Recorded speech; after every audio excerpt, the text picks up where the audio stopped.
In today's video, I'm going to teach you how to cancel your Grammarly subscription and get a full refund in just 5 minutes. This process is surprisingly straightforward and I'm here to guide you step by step through it.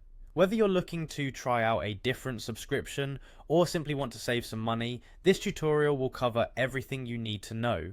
Firstly, let's start by heading over to your Grammarly homepage. You can do this by opening your web browser and navigating to account.grammarly.com/admin. Once you're on the homepage, you'll find yourself in a familiar setting, which is where we'll begin our journey to cancel your subscription. Next, you need to locate your account settings.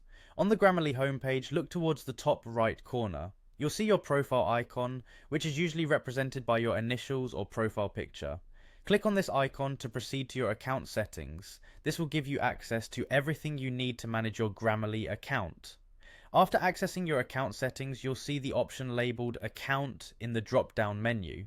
Click on this to gain more detailed insights into your account specifics, such as your personal information, billing details, and subscription details. Here you'll find all the important options that you'll need to navigate to cancel your subscription. Now once you're in your account section, it's time to focus on your subscription settings. Look for the subscription option in the menu. Clicking on this will reveal all the details about your current subscription plan, including renewal dates and payment information. To cancel your subscription, find the option that says Cancel Subscription. Click on this and a series of prompts will guide you through the cancellation process.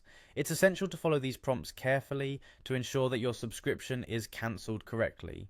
During this process, you may be asked questions about why you're choosing to cancel. These are typically used for feedback purposes, but your honest answers can also help improve the service in the future. Finally, once you've completed the cancellation process, you should receive a confirmation email. This email will serve as a record that your subscription has been successfully cancelled and should include any further instructions related to your refund. Keep an eye on your inbox, and if the confirmation doesn't appear within a reasonable amount of time, you may want to reach out to Grammarly's customer support for further assistance. And there you have it, a simple and efficient way to cancel your